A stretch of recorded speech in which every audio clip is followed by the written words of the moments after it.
என்னோட கையில் இருக்க இந்த டப்பா வச்சு பறவை எல்லாத்துக்குமே இறை கொடுக்கலாங்க.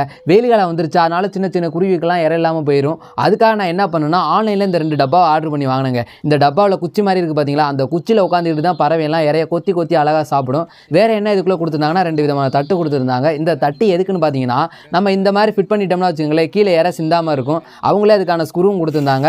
அதுக்கப்புறமா அந்த டப்பாக்குள்ளே என்ன இறைய உள்ளே வச்சேன்னா, அரிசி அப்புறம் வந்து கோதுமை, இது 2யும் வந்து அந்த டப்பாக்குள்ளே வச்சுட்டு நல்லா இறுக்கி மூடிட்டேங்க. மூடிட்டு எங்கள் வீட்டுக்கு பின்னாடி தான் சின்ன சின்ன குருவியெல்லாம் வந்து இறை தேடி தெரியும். அந்த இடமா பார்த்து கொண்டு போய் ஒரு 2 கிளையில் வந்து நான் மாட்டி தொங்க விட்டுட்டேங்க. இந்த ஒன்று, அப்புறம் இன்னொன்று வந்து வேறு இடத்துலையும் மாட்டி விட்டுட்டேன். இதில் இனிமேல் சின்ன சின்ன குருவியெல்லாம் அழகாக இறை சாப்பிட்டுட்டு போய்க்குங்க.